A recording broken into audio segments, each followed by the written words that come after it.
Hello, ladies and gentlemen, and welcome to a Spicy Pizza production. I'm your host, Mitchell. We are back with what could be the last episode of Sepia Tears. It actually will be, because I won't even set my timer. We're going to finish this. We have a decision. I spent half an hour thinking, and I think we're going to go to the hill. I've got it. She'll be at the hill. I grit my teeth and sprint through the snowy city. Oh, please let me be right. I made it. I collapsed in the snow with the hill looming before me.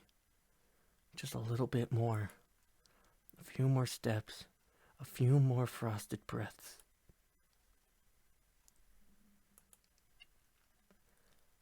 I placed my hand on the edge of the hill, digging into the snow.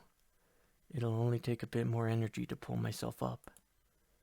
The moment I peek above the hill, it'll be over. What'll I do if she isn't there? She was crying. She was crying, damn it. Isn't that all that matters? I tense my fingers against the frozen ground. I find a solid rock to push on, and with my body poised, I climb the last yard.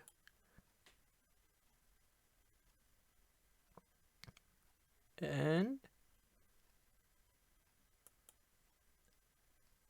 hey.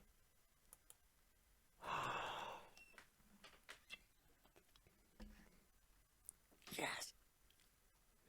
Oh my god. Holy shit.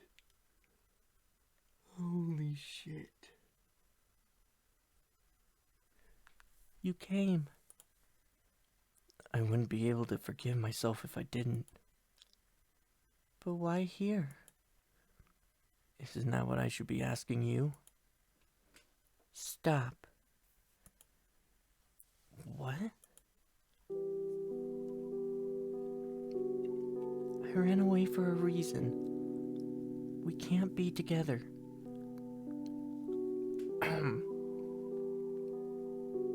What? What right do you have to decide that?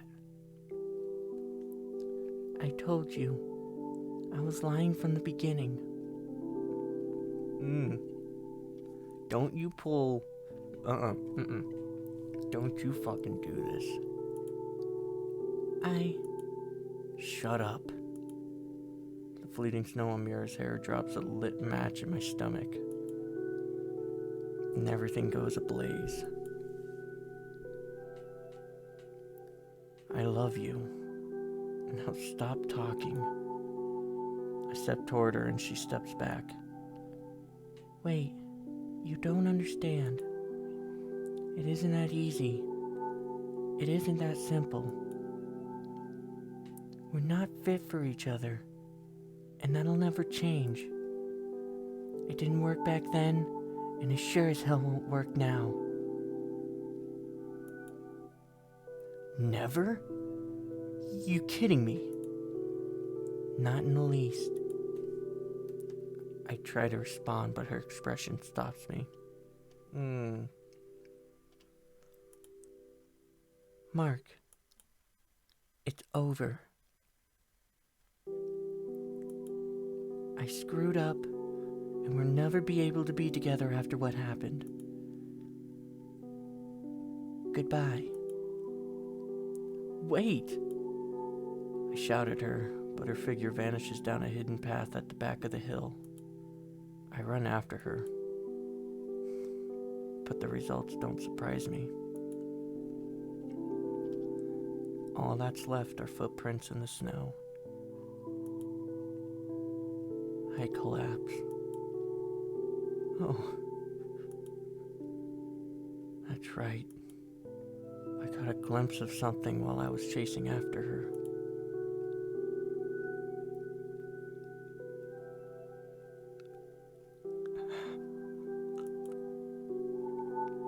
Something inside of me cracks. No. No. No. No. No. No. No. No. No. No. No. No. No. No.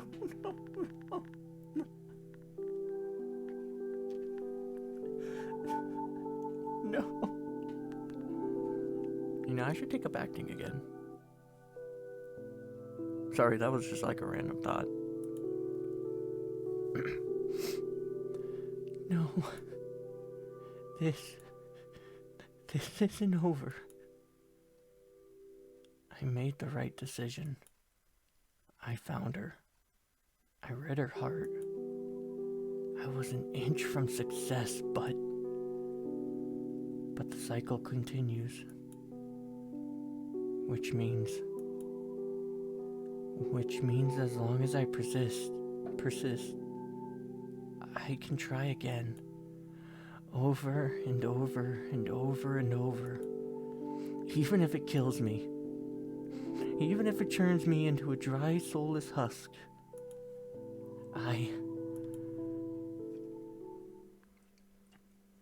Now you really punched me in the freaking balls with all these questions. See, you know what? There was a time I was this guy. Which is kind of why I, love him so much. And, you know,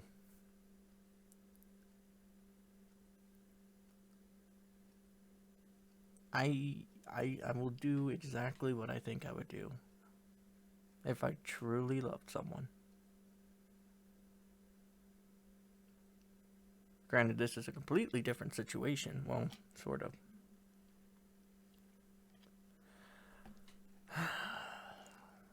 We've come this far. I'll do it. I'll do it again. I'll stab myself again and again and again. Oh, I mean, I didn't want you to do that. I mean, get more answers. I'd say fall, but that just means giving up on your dreams. I want to know why, though. If it's for her, I'll shatter my heart as many times as it takes. Yeah, I remember I said that once. And then it kind of bit me in the ass. Hey, achievement unlocked. Stand up. It's dark. The streetlights are still on and the downtown partygoers make it feel as if nothing has changed. But the most important... Wait.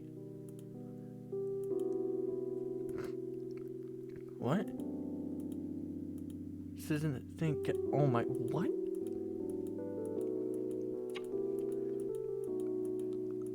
This is...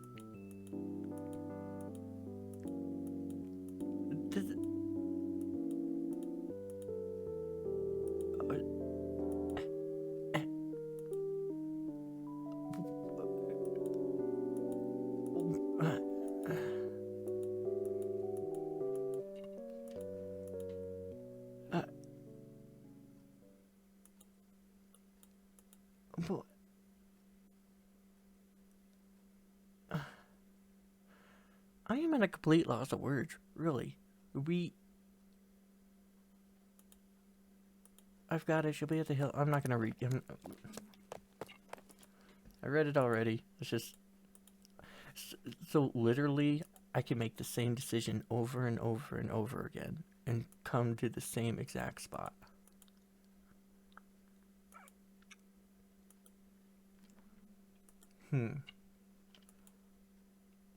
It's odd. See, this is the thing though, okay. Hey. See, look, she's smiling.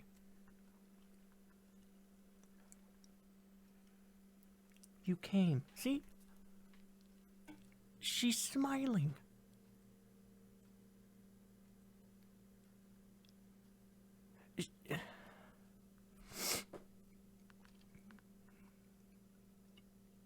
She's like, She's excited to see us, right?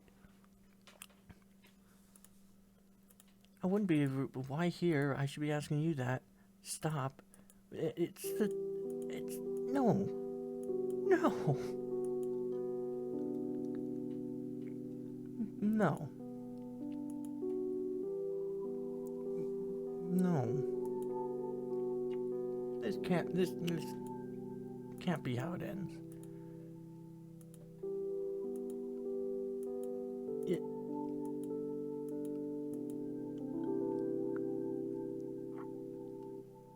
Wait, hold on. Not in the least. What the hell is there to understand? I pushed. It doesn't matter. No. I won't accept it. I pushed and I pushed. Wait, this is different. This is different, right? Is that all you're going to do? Shout until I give in and embrace you? If that's the case, then I might as well leave. I love you. No matter what I do, I can't change that. I was gonna say, no matter who you really are, or what you did, even if I tell myself I don't care, if I try to give up, it doesn't matter if I say I love you or hate you. I can't stop. That's how important you are. It's incredibly, stupefyingly, mind-boggling dumb, isn't it? But I can't help it. No one can. Are you serious?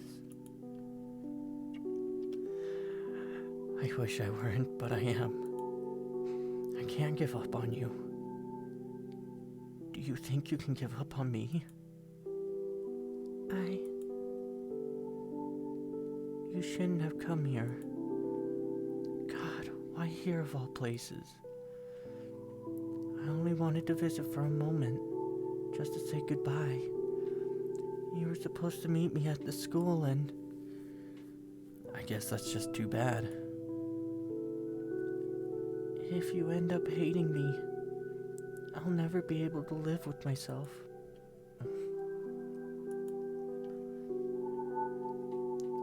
I'm like you. I'm wounded too. So tell me. Tell me everything. But it's wrong. It's all wrong. As long as you're with me, I'll forgive you. So tell me. If I do, you'll... Then tell me this. Why didn't you run away? You got hidden someplace where I'd never find you. You weren't supposed to find me here. You should have gone back to where we first met, and I'd have been waiting, and I would have said goodbye, and none of this would have happened. And yet you came here. A smile pushes its way through the tears. Yeah, I did. It's too late to run away. Strands of hair flicker across her eyes, and the memory resurfaces.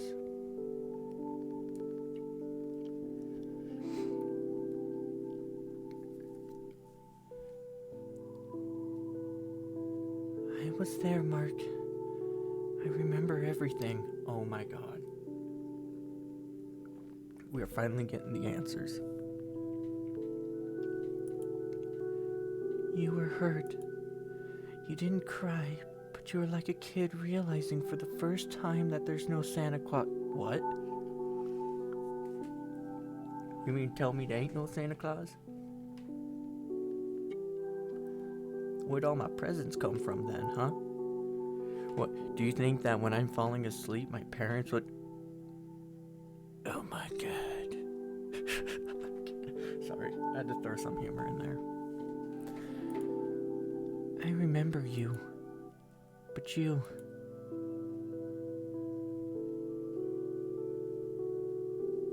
don't remember me. Oh my God.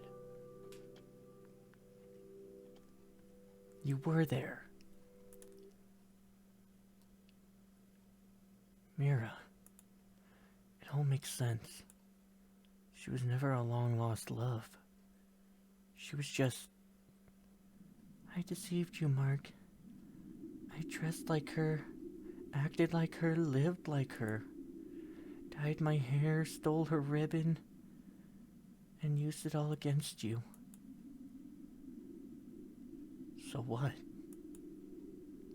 You're you. You're the one I fell for. If only it were that simple. I wasn't kidding. I lied. I lied about everything. That doesn't matter. Don't you see what this means? The woods, the roof, your window, everything. Asking you about your taste in literature? What a joke. I wouldn't read classic lit if I didn't have a teacher breathing down my neck. And the sports day at my school? That too. At least I had the sense to practice jumping out of my own bedroom window 10 or 20 times before doing it for real. Just imagine it.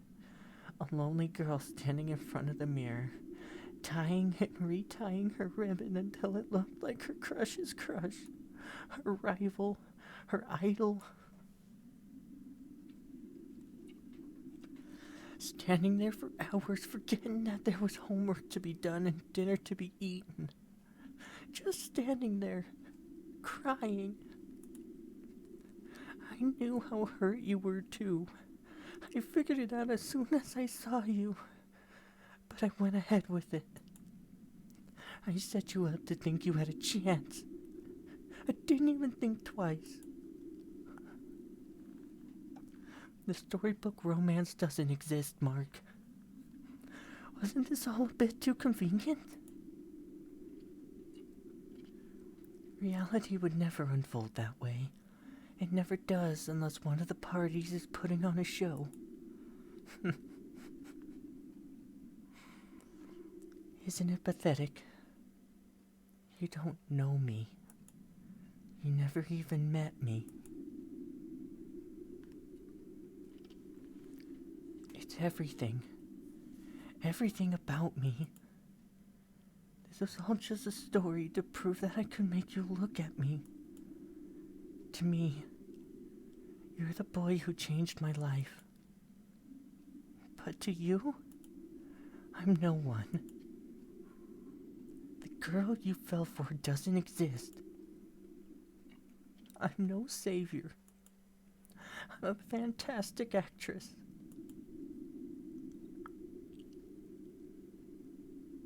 My hands are numb to the wind. And what about the hill? What? You said you were acting, right? What about the evening we spent on this hill? Were you wearing your mask even then? And our kiss was a lie too, right? Oh, I'm sure. Totally convinced. You were my first love, Mark. I took this ribbon from your crush because I wanted to be like her. And I lied to you these past 2 weeks to prove that I finally was.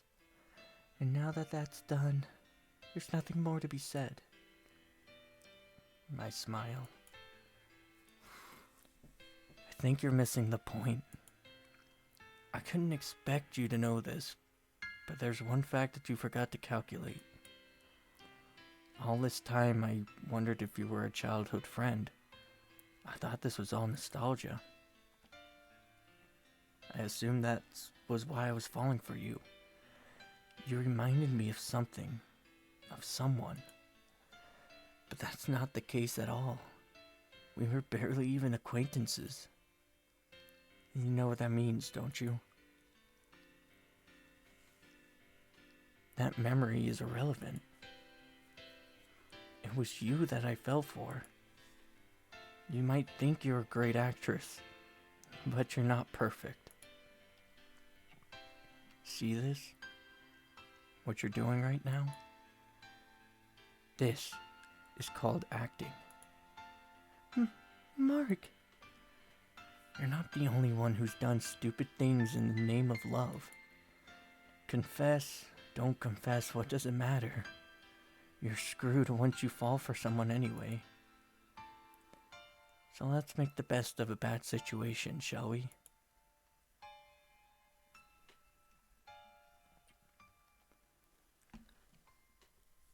Will you join me?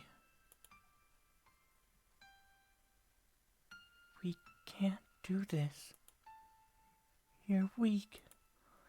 I'll learn to be strong. It takes a lot of guts to be strong, you know. And I'm not strong either. Then you'll learn to be strong too. And what if I can't? Then we'll be weak together. Does it even matter? You're not taking this seriously enough. This is a big commitment.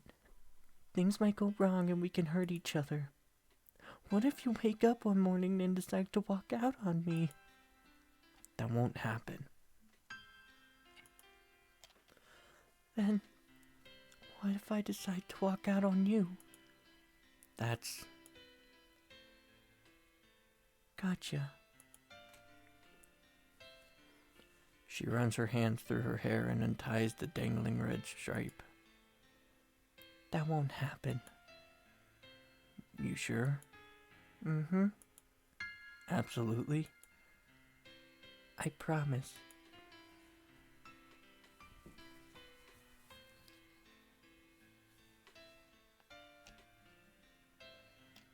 Oh. Look at that. Now, if life was only that simple.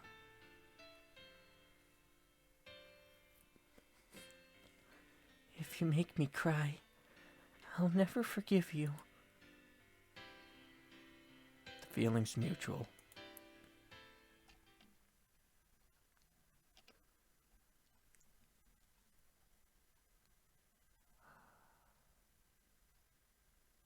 Wow. And that, as they say, was that. It's funny when you think about it. Funny how simple it all was.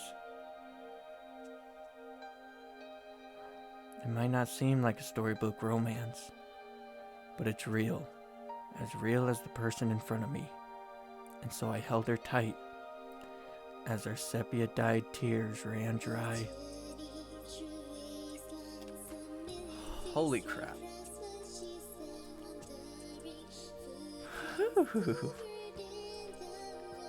Give me a second. Teared up there for a second. Damn. Fuck this shit. That was an amazing ride.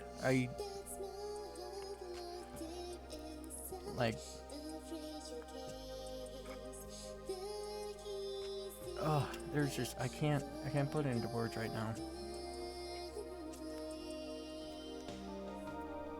In the beginning, we ended up getting our heart broken, but then come to the full realization. I mean, some of this is crazy, but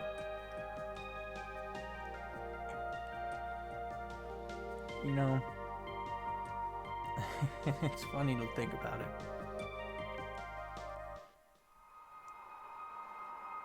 But I loved it.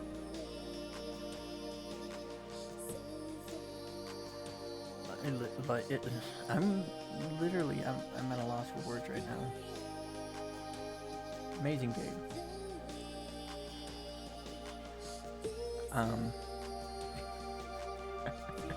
Literally, I can't think of anything to say right now. And I'm good at making, well, not like the best, but I'm good at making shit up on the fly, especially comments, but with this, it's just,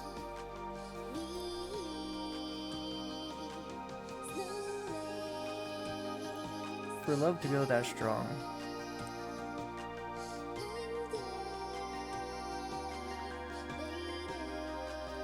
to forgive, to forget, and to move on and to find something that you truly feel passionate about.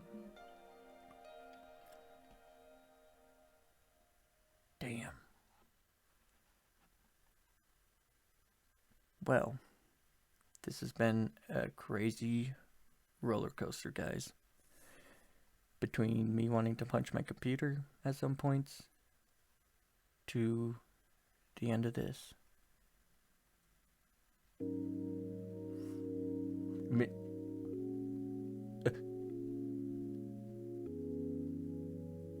What? Wait, what? Here's diary.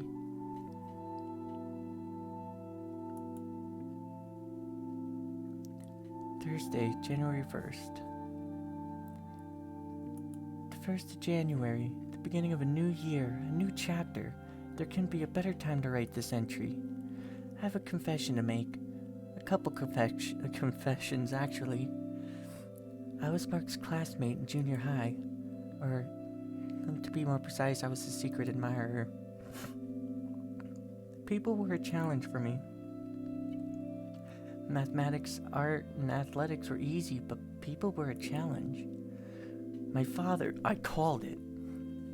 My father, Leonard Kinsey, the man responsible for the cherry tree on the hill, had always been kind to me, but he always kept me in his shadow. Fame and fortune are a barrier when they don't belong to you. Proud and confident on the outside, empty on the inside. I was a model daughter and I was alone. Mark was different back then, back when I fell for him.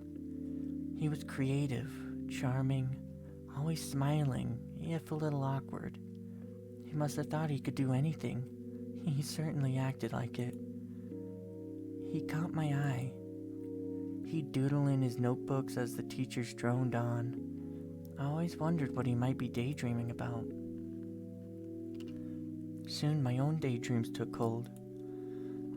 Every day at lunch and after class, I would unconsciously dream up scenarios that led me to him, accidentally dropping my books, helping him with an assignment, bumping into him while getting a drink at the water fountain. But they were daydreams, and daydreams never come true. So my feelings gnawed at me from the inside instead. It was like hunger. When the body doesn't get what it wants, it lets you know in the worst way possible. The heart works the same way. Eventually, I noticed a change. He started looking at a certain girl from the next class over. And it was a strange look. The same one I saw when I looked in the mirror. Naturally, I did the only thing I could do. I watched. The leaves fell to the ground and snow hid them. I watched as he talked to the girl at lunch and bumped into her in the halls. Something started dying inside me, but I couldn't understand it. And at the same time, something was born. I soon came to know a determination that I didn't think I had.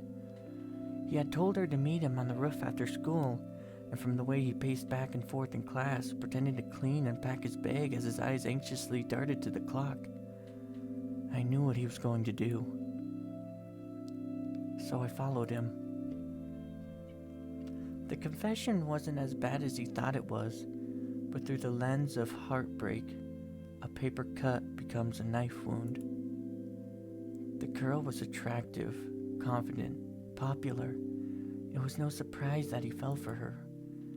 As it turned out, it was no surprise to her either. She turned him down without a second thought. I still don't know what was going through her mind. Did she want to end the rejection as quickly as possible, like pulling off a band-aid? Was she so used to being adored that she lost her ability to sympathize with a broken heart?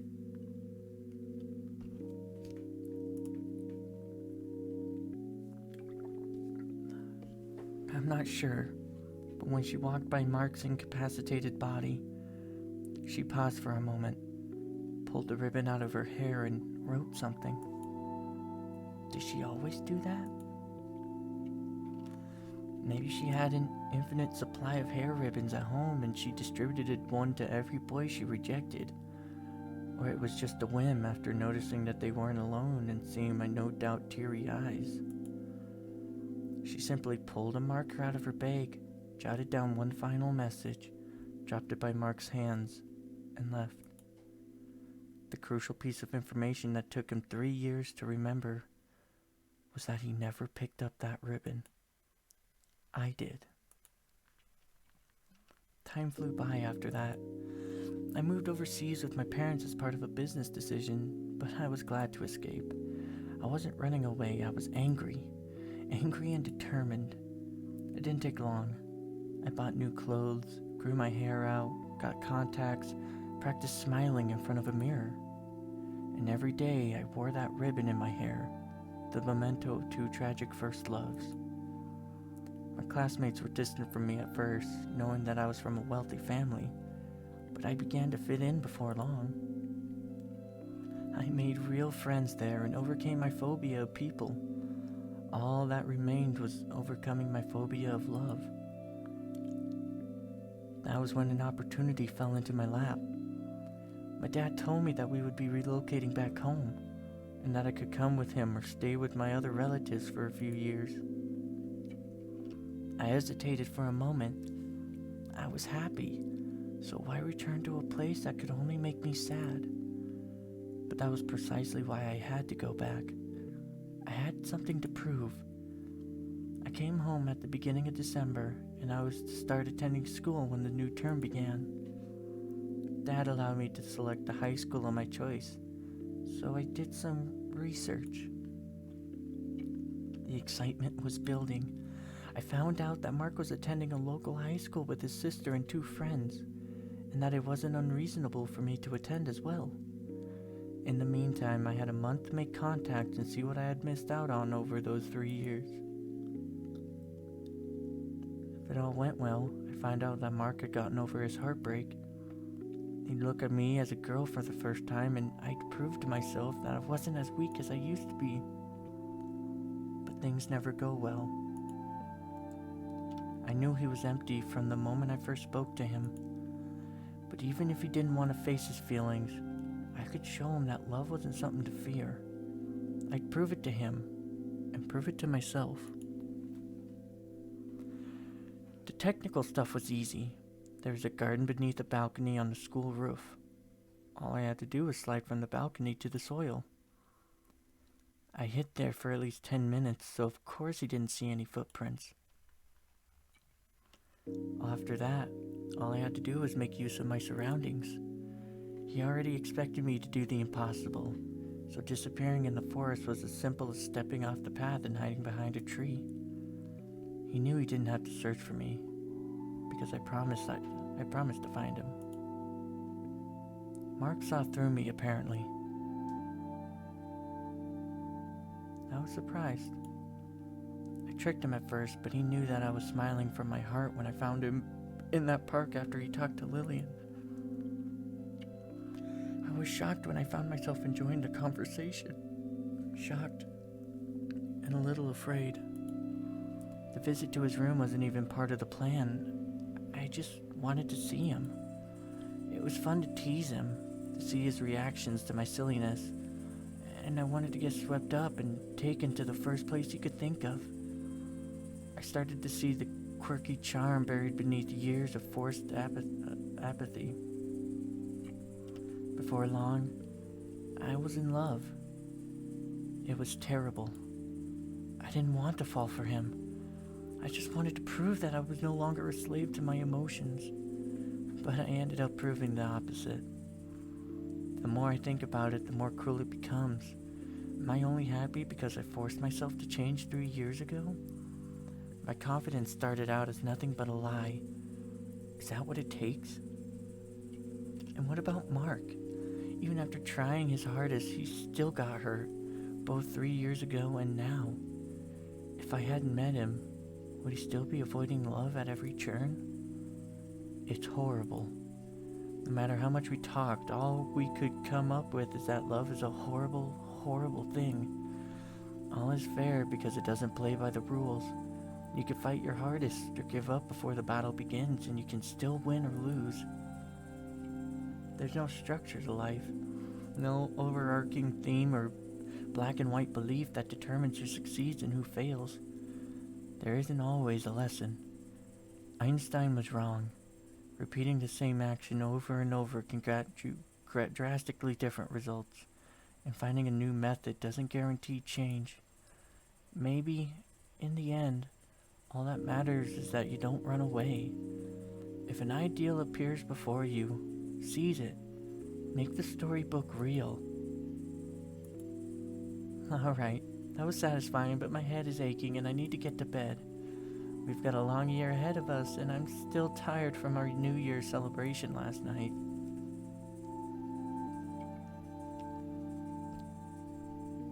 Oh.